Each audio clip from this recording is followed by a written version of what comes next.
To complete this worksheet, you are going to unscramble the words and write 3 sentences with the correct ending punctuation. Make sure you capitalize the first letter of the sentence. On number 1, the words we have are field, there, rabbits, in, are, the. So for our statement sentence, we could write, there are rabbits in the field. Our statement should end with a period.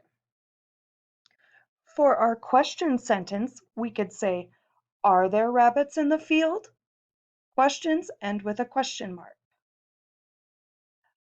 For our exclamation sentence, we could say, there are rabbits in the field.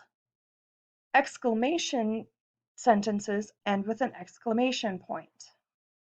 So you're going to complete the rest of this worksheet, and you're going to look at the words we have listed, and you're going to type your sentences beside each of these, the statement, the question, and the exclamation.